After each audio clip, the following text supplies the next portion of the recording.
Canada is introducing a new way for Canadians to financially support Ukraine.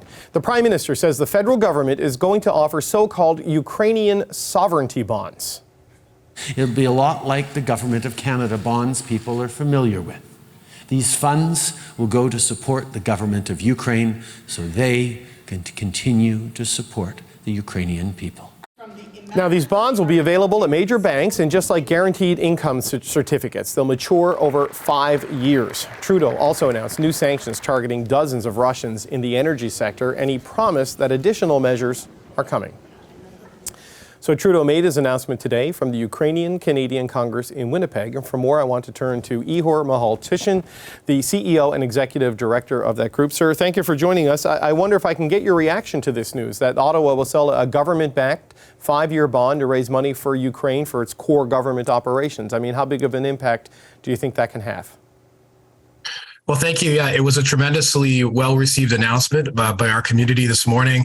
We're all waiting to hear details on when and where people can go to their banks or their credit unions to purchase these. And we believe that there will be a big appeal for this. We know that part of what's happening in Ukraine is that Putin is draining the resources of the government. There are pensions to be paid. There are teachers to be paid. And we know that Canada and other countries are making those contributions. But this is really a really brilliant way for us to, as individuals, be able to contribute. And with the backing of the Canadian government, we know that it will be successful. Okay, so you said you're waiting, just like us, I guess, for the details on when this will happen. You didn't get a clear sense of that from the Prime Minister, how quickly these will be up and running? I think it'll be a matter of weeks, and I believe there'll be some information coming to us and to banks and institutions. Again, based on the support that Ukrainian officials see in Canada, we see blue and yellow flags all across Canada, all over Canadian cities. We know there's wide support for Ukraine. I think this is a way that all Canadians will be able to tangibly make a difference. So Canada says today it will also impose more and new sanctions on another 35 Russian individuals, including some executives at Gazprom, the big energy company there. Ottawa's so far provided, I think, about $600 million in military aid to Ukraine. I mean, what more would you like to see the government do at this stage? Well, I think we just heard from Minister Anand about an hour ago on our stage at the Triennial Congress here. It's an ongoing conversation. It's based on the immediate needs of Ukraine. The defense ministers talk. There's a working group of all the friends of and allies of Ukraine that talk about how they can get things to Ukraine quickly. And we know that nothing that one country does, nothing that Canada does on its own, nothing the Americans do on their own will be enough. It's a huge war. It's an expensive war. Russia is daily sending hundreds, if not thousands, of drones and missiles and troops into Ukraine. So it's a collective effort, and we believe that our job as a community, as Canadians, is really to continue to talk to the government, to push them to do more, to push them to talk to Ukraine and see where those relationships can be developed. Right. So the Prime Minister spoke at the Congress today, as did Minister Anand, as you just said. I just wonder how leaders like yourself and other members of the Ukrainian community, I mean, how do they feel about Canada's efforts in supporting Ukraine in this conflict? Are there any specific concerns or requests that are still out there? Yeah, I mean, we follow things very closely, obviously, as a community, but I think, again, all Canadians are following the war closely. We look at the dollars and cents. We look at what Canada's contributing in terms of loans, in terms of humanitarian assistance. As you mentioned, the defense and the defense spending on military equipment. Canada's up there on those charts. Obviously, the United States, the United Kingdom are the largest contributors, and then there's other allies as well. There's different ways to look at it by GDP, by contribution.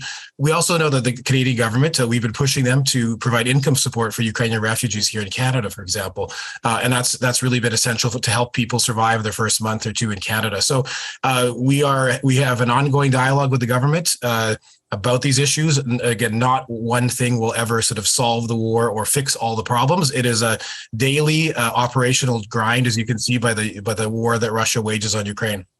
Right. You mentioned the United Kingdom. I know they're going through a lot over there right now. But the new Prime Minister Sunak did speak to President Zelensky and confirm that they would continue with their support and efforts to back the defense of Ukraine. It's maybe a slightly different story in the United States, right? Because there's midterm elections coming up in about a week. And while the Secretary of State, Antony Blinken, told Vassy Kapelos on this show last night that they're in it for the long haul, and the Biden administration is, you've got some congressional leaders on the Republican side, like Kevin McCarthy, saying if they win control of Congress, there might not be more big aid packages coming from the United States. So we've got the midterms in about a week or so. I mean, what concerns do you have about a potential change in posture from the U.S. if the Democrats lose control? Yeah, I mean, I know there was some going back and forth on letters and drafts of letters that were being released. We think, like in Canada, it is the best when there's bipartisan, broad support for Ukraine, and we do see that in the American public. There are people trying to play politics within that space, unfortunately. I think that what the Prime Minister announced today, that these kind of bonds that allow individuals to help Ukraine, I think that would be well received in other countries, and we actually are very thoughtful as Canadians to put this forward first. So we hope that the Prime Minister will be talking to his other allies, Ukraine's other allies, and put this idea forward. So again, there's some politics being played about Ukraine in the States, but we do think at the end of the day, based on the level of support, the kind of political polling that we've seen, there is broad support for Ukraine. People understand that Ukraine must win this war. Putin cannot win this war. Putin is a war criminal who's causing genocide in the middle of Europe. He cannot win this war, you say, but the war endures, and it is escalating in a way with the increased attack on civilian targets. I just wonder, given the images we're seeing out of there, the assaults on power plants and essential services, I mean, what's the mood like at the Ukrainian Congress gathering there right now? It's a difficult time. Again, as all consumers of media, we see these every hour on our social media every day. As the Prime Minister said, we know these villages. Our families are from there. We've been elections observers there. We have history and feeling, and now we're welcoming as Canadians people from there who are from these towns and who are watching their own homes in many cases be destroyed and are worried about their loved ones who are left behind. So it is a very somber and heartfelt mood. On the other hand, we are buoyed by the military successes that Ukraine has had with Western equipment that's been sent and shared. With Canadian training through Operation Unifier for the last 7 years. And now, as you mentioned, in the United Kingdom, the UK has taken a big lead in training troops. Canada's there.